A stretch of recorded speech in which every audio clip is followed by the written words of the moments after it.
recap, Queen. And I know I've been kind of like MIA, but I am back, and this news is boiling hot. We had a sprinter that was of life, of just magic, that was about to enter the Olympics. And now she has been removed and disqualified because she was smoking weed.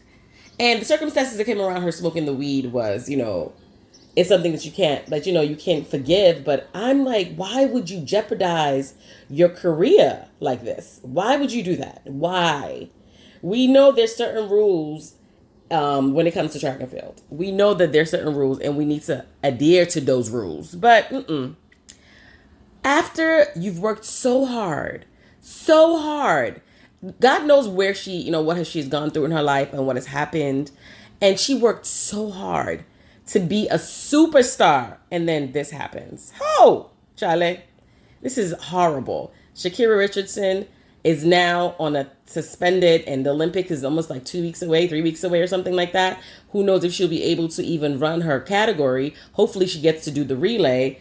But this is so devastating to us because, when it comes to running, it's us in Jamaica, honey. And now it's giving what is going to happen. And she is a fast one. She was trending. She went from 500,000 subscribers to 1.4 million in like a couple of days. Like, this is huge. And this is crazy that this is happening to her. So right now I'm going to insert the video and listen to exactly what happened.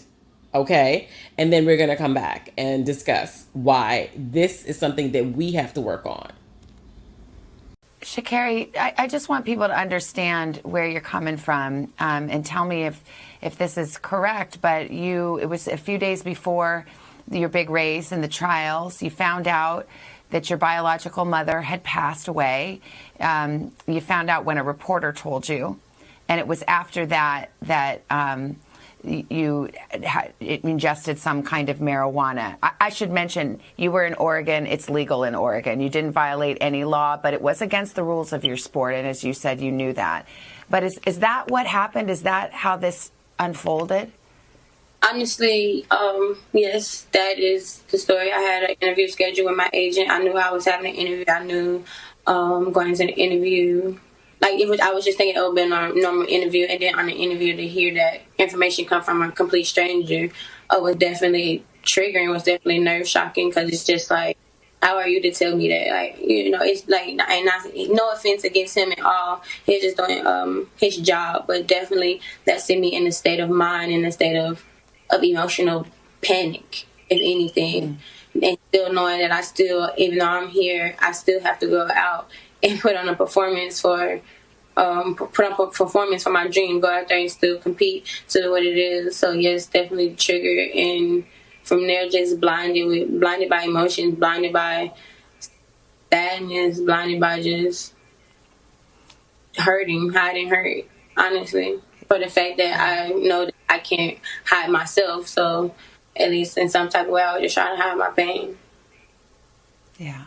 As diaspora folks, people of color, we have to understand we are always under a microscope, especially when we're excelling.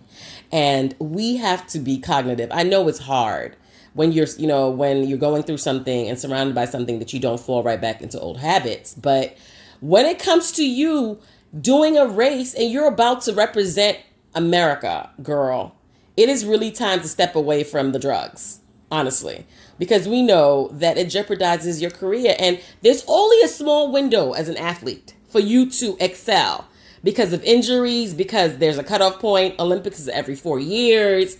Major races do happen, but they're just starting to happen with the onset of what's going on with COVID and all that stuff.